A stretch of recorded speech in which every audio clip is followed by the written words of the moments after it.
আচ্ছা আপু, কোন নবী পিতা ছাড়াই জন্মগ্রহণ করছিল? হযরত ঈসা আলাইহিস সালাম। কিন্তু কেন?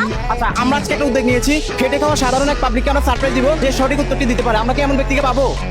হ্যাঁ কি বলেন আপু, পাবো, খুঁজে পাবো?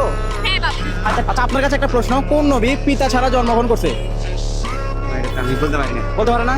তো ঠিক আছে, ধন্যবাদ। আচ্ছা, আপনার কাছে একটা প্রশ্ন, কোন নবী পিতা ছাড়াই জন্মগ্রহণ করছিল? ঈসা নবী। কি নবী? সিরিয়াসলি, সত্যি নাকি? সত্যি। আচ্ছা ঠিক আছে দর্শক, আমরা এতক্ষণ খুঁজছিলাম আসলে যে আমাদের সঠিক উত্তরটি কে দিতে পারে, কোন নবী পিতা ছাড়াই জন্মগ্রহণ করেছিল। তো অবশেষে আপনার নাম কি? কবির হোসেন। কবির হোসেন। আপনি দাঁড়ান না, দাঁড়াইতে হবে তো। আচ্ছা ঠিক আছে, এটা হচ্ছে আমাদের একটা চ্যালেঞ্জিং ভিডিও ছিল। আচ্ছা, আপনি কি পারবেন যে কোন নবী পিতা ছাড়া জন্মগ্রহণ করছিল? মামা তো এটা তো করতে পারি। বলতে পারবেন না? আচ্ছা মামা, আপনি পারবেন? আচ্ছা, আমি আবারও বলি, কোন নবী পিতা ছাড়া জন্মগ্রহণ করছিল? মামা, আপনি একটু বলে দেন তো। ঈসা নবী। ঈসা নবী। তার নাম হচ্ছে বিবি মরিয়ম।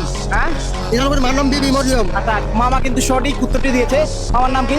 কবির হোসেন। কবির হোসেন মামা। আমাদের একটা চ্যালেঞ্জিং ভিডিও ছিল আজকে, যে আমরা খুঁজে বের করবো আজকে সঠিক উত্তরটা কে দিতে পারে, নাকি? জি। মামা কোন জেলা?